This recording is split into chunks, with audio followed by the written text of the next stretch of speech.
ഒരു നെല്ലിക്ക അച്ചാറാണ് ഞാനിവിടെ ഉണ്ടാക്കുന്നത്. ഈ നെല്ലിക്ക ഫ്രോസനാണ്. ഇത് ഫ്രോസൺ നെല്ലിക്കയാണ്.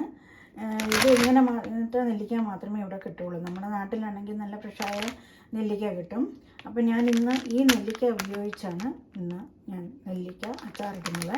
അതിന് വേണ്ട ചേരുവകൾ: ഇഞ്ചി എടുത്തിട്ടുണ്ട്, വെളുത്തുള്ളിയുണ്ട്, കരിവേപ്പില കുറച്ചേറെ വേണം, അതുപോലെ തന്നെ മുളക് പൊടി, പച്ചമുളക്, പിന്നെ ഇതിന് ഉപയോഗിക്കുന്നത് നമ്മൾ നല്ലെണ്ണയാണ്, ജിഞ്ചല്ലി ഓയിൽ. ഇത്തരം സാധനങ്ങൾ. പിന്നെ നമ്മൾ കടുക് ഉലുവായും വേണം. അത് ഞാൻ ചേർക്കുമ്പം പറയാം. അപ്പം നമുക്ക് ആദ്യമായിട്ട് ഈ നെല്ലിക്ക ഒന്ന് കഴുകിയെടുക്കണം.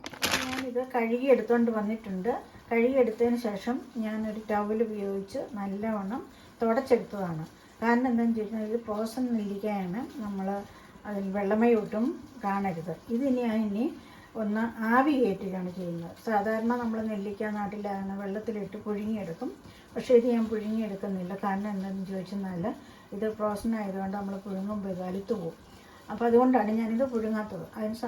അതുപോലെ തന്നെ നീരും നഷ്ടപ്പെടും. അപ്പോൾ ഞാനിത് ആവിയിലാണിത് വേവിക്കുന്നത്. അപ്പോൾ ഞാനിത് നമുക്ക് ആവിയിലോട്ട് വേവിക്കാനായിട്ട് ഒരു പാത്രത്തിലോട്ട് ഇട്ട് കൊടുക്കാം.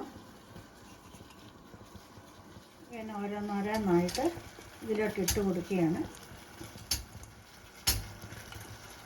ഇത് 310 ഗ്രാമാണ് ഈ നെല്ലിക്ക. അപ്പോൾ ഇത് നല്ലോണം ഒന്ന് ആവി കയറി ചെറുതായിട്ടൊന്ന് വെന്ത് വരട്ടെ. ഇത് നമുക്ക് മൂടലൊന്ന് തുറന്ന് നോക്കാം. നല്ലോണം ആവിയൊക്കെ വന്നിട്ടുണ്ട്. അതൊരു ഈർക്കിലി ഉപയോഗിച്ച് കുത്തി നോക്കണം. കുത്തുമ്പോൾ ഇതിങ്ങനെ ഇറങ്ങിപ്പോകുന്നുണ്ട്. ഇത്തിരി അങ്ങ് വെന്ത് പോകണ്ട. ഇത് ഈർക്കിലി ഇങ്ങനെ കുത്തുമ്പം ഇറങ്ങി വരണം. നമുക്ക് ഓരോന്നും ഇറക്കി മാറ്റാം. ഫ്ലെയിം ഓഫ് ചെയ്യാം. ഇതാണ്. ഇനി ഇത് നമുക്ക് ഒരു ടിഷ്യൂ ഉപയോഗിച്ച് തുടച്ചെടുക്കണം. നല്ലോണം ടിഷ്യൂവിൽ ഇതിൻ്റെ വെള്ളമയം ഒട്ടും കാണരുത്. ഇങ്ങനെ വെള്ളമയമൊക്കെ ഇരുന്ന് കഴിഞ്ഞാൽ നമ്മളിതൊക്കെ അച്ചാറിട്ട് വെക്കുമ്പം പൂത്തു പോകാനിടയുണ്ട്.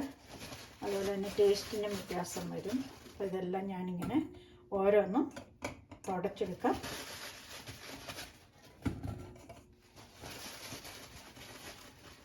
ഇപ്പോൾ ഇത് ഞാൻ ടിഷ്യൂ ഉപയോഗിച്ചെല്ലാം തുടച്ചെടുത്തതാണ്. ഒട്ടും വെള്ളമയമില്ല. ഇത് നമുക്കൊന്ന് ഉളന്നെടുക്കണം. ഇതിൻ്റെ അല്ലി നമുക്ക് കാണാൻ പറ്റും. ഇതുണ്ടോ, വര പോലെയുണ്ട്. നാരങ്ങയുടെ അല്ലി പോലെ. നമ്മളതിലെ ഒരു പിച്ചാത്തി വെച്ചിട്ട് പതുക്കെ വരഞ്ഞെടുക്കാം. ഇപ്പോൾ ഞാനൊരു ചീനിച്ചട്ടിയിൽ ഒരു 2 ടേബിൾ സ്പൂണോളം നല്ലെണ്ണ ഒഴിച്ചു കൊടുത്തിട്ടുണ്ട്. അതൊന്ന് ചൂടായി വരട്ടെ. നമ്മൾ ആ എണ്ണയ്ക്കകത്തിട്ട് ഇത് നമ്മൾ അല്ലിയായിട്ടെടുത്ത ഈ നെല്ലിക്ക ഒന്ന് വഴറ്റിയെടുക്കണം. സാധാരണ നമ്മൾ നാരങ്ങയൊക്കെ അച്ചാറിടാൻ വേണ്ടിയിട്ട് നാരങ്ങ നമ്മൾ എണ്ണയിൽ വഴറ്റിയല്ലേ, അതുപോലെ ഇതൊന്ന് വഴറ്റിയെടുത്താൽ ഒന്നുകൂടെ ടേസ്റ്റ് കൂടും നമ്മുടെ അച്ചാറിന്. അപ്പോൾ നമുക്കിതൊന്ന് ഇട്ട് കൊടുക്കാം.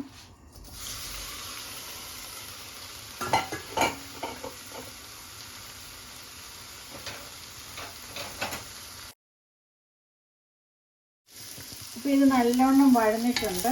ഉണ്ടോ, അതിൻ്റെ കളറൊക്കെ മാറി. ഇനി നമുക്ക് കോരി മാറ്റി വെക്കാം.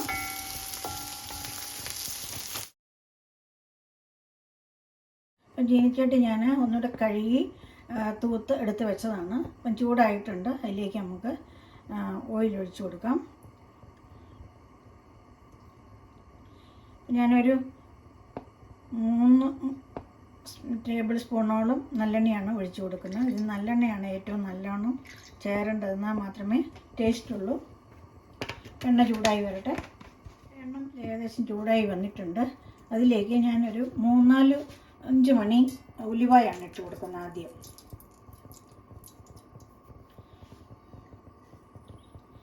ഉലുവ ഒന്ന് ചെറുതായിട്ടൊന്ന് മൂത്ത് വരട്ടെ.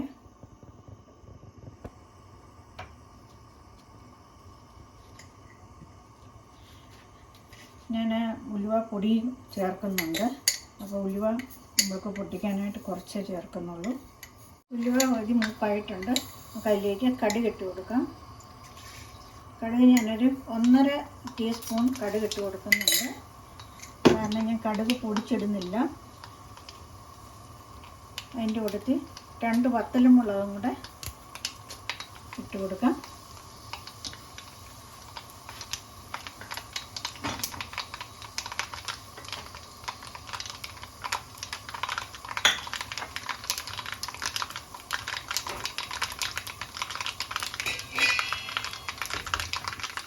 അപ്പോൾ നല്ലോണം പൊട്ടിയിട്ടുണ്ട്. ഇനി ഇതിലേക്ക് കരിവേപ്പില ഇട്ട് കൊടുക്കാം. കരിവേപ്പില ഇട്ട് കൊടുക്കുമ്പോൾ നമ്മളിത് മൂടി വെക്കണം, അല്ലെങ്കിൽ പൊട്ടി അതിൻ്റെ തെറിച്ച് കടുകെല്ലാം കൂടെ പുറത്തു പോകും. അപ്പോൾ നല്ലതായിട്ടുണ്ട്. ഇനി ഇതിലേക്ക് വെളുത്തുള്ളി അരിഞ്ഞ് ഇട്ട് കൊടുക്കാം. ഇഞ്ചി അരിഞ്ഞ് ഇട്ട് കൊടുക്കാം.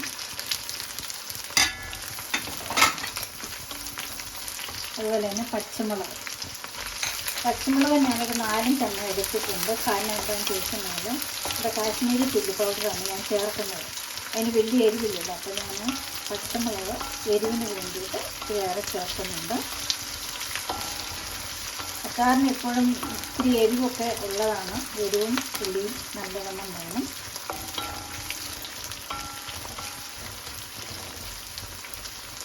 ഇതൊന്ന് മൂത്ത് വരട്ടെ. ഇഞ്ചിയും വെളുത്തുള്ളിയും മുളകും ഇതെല്ലാം നല്ലവണ്ണം മൂത്തിട്ടുണ്ട്. ഇനി ഞാൻ ഫ്ലെയിം ഓഫ് ചെയ്യുകയാണ്. ഫ്ലെയിം ഓഫ് ചെയ്തതിന് ശേഷം മാത്രമേ മുളക് പൊടി ചേർക്കുന്നുള്ളൂ, അല്ലെങ്കിൽ ഈ മുളക് പൊടി കരിഞ്ഞു പോകും. പ്രത്യേകിച്ച് ഇതിൻ്റെ അലിയും പാത്രം ആയതുകൊണ്ട് നല്ല ചൂടാണ്. ഇനി നമുക്ക് മുളക് പൊടി ഇട്ട് കൊടുക്കാം. ഇതൊരു 3.5 ടീസ്പൂണോളം ഉണ്ട് ഈ മുളക് പൊടി. കാശ്മീരി ചില്ലി പൗഡറാണ്. ഇതിൻ്റെ അകത്ത് കിടന്ന് നോക്കട്ടെ.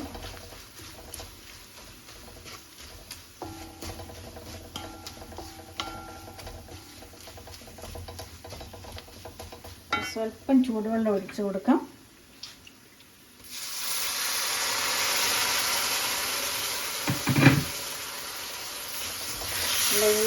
നല്ല ചൂടിൽ മുളക് പൊടി കരിഞ്ഞു പോകും.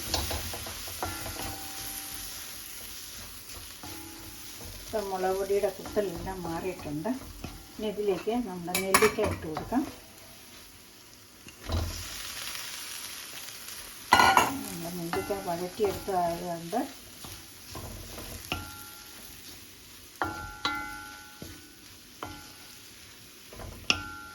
സാധാരണ നെല്ലിക്കയാണെങ്കിൽ ഇങ്ങനെ രണ്ടാമത് നമ്മൾ വഴറ്റേണ്ട കാര്യമില്ല. അല്ലെങ്കിൽ നമ്മൾ ആവി പുഴുങ്ങുന്നില്ലെങ്കിൽ നമ്മളിങ്ങനെ വഴറ്റിയെടുക്കാം, നാരങ്ങ വഴറ്റിയെടുക്കുന്ന പോലെ. ഇത് ഫ്രോസൺ ആയതുകൊണ്ടാണ് ഞാൻ ഒന്നുകൂടെ വഴറ്റിയെടുത്ത് ടേസ്റ്റ് കൂട്ടാൻ വേണ്ടി. ഇനി ഇതിലേക്ക് ആവശ്യത്തിന് ഉപ്പും കൂടി ഇട്ട് കൊടുക്കാം.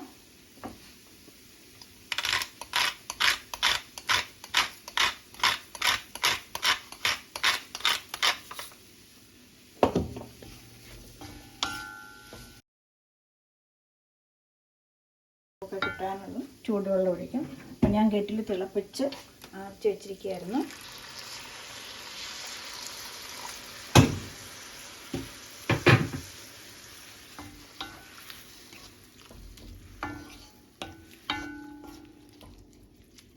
ഉണ്ടോ? ഈ ഫ്രോസൺ ആണെങ്കിലും ഞാൻ ആ എണ്ണയിൽ ഇത് വറുത്തെടുത്ത് അല്ലിയൊക്കെ ഇങ്ങനെ വറുത്തെടുത്തിട്ട് നമ്മളതിൻ്റെ അകത്ത് കറി ഇതിലിട്ടപ്പം ഇത് അലുത്തൊന്നും പോകുന്നില്ല. ഇത് കണ്ടോ, ഇങ്ങനെ ഇളക്കിയാൽ പോലും പൊടിഞ്ഞും പോകുന്നില്ല. ഇത് നമുക്ക് എത്ര ദിവസം വേണേലും കുപ്പി സൂക്ഷിച്ച് വെക്കാം.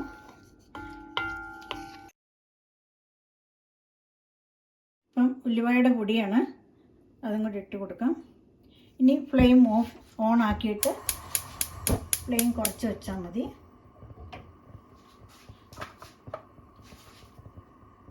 അതോടൊപ്പം തന്നെ നമ്മൾ കായത്തിൻ്റെ പൊടിയും കൂടെ ചേർക്കുന്നുണ്ട് ലേശം. ഇനി നമുക്ക് മൊത്തം ഇളക്കാം.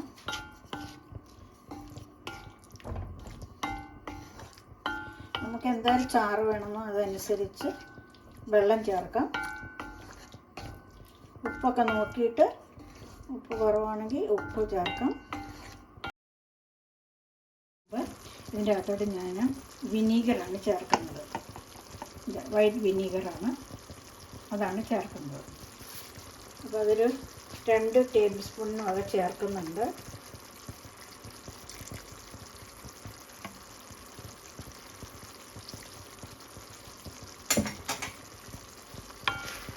നോക്കിയിട്ട് ഇനി വേണമെങ്കിൽ ചേർത്താൽ മതി.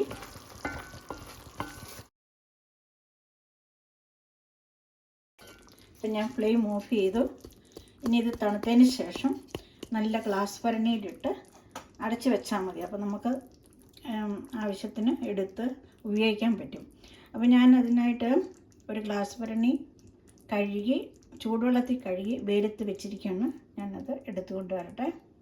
അപ്പോൾ നമ്മുടെ നെല്ലിക്ക അച്ചാർ നല്ലവണ്ണം തണുത്തിട്ടുണ്ട്.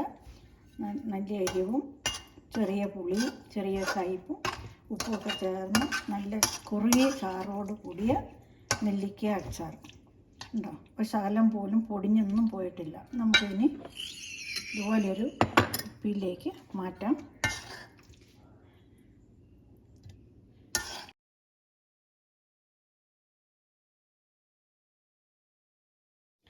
അച്ചാർ ഇവിടെ ഞാൻ കോരി വെച്ചിട്ടുണ്ട്.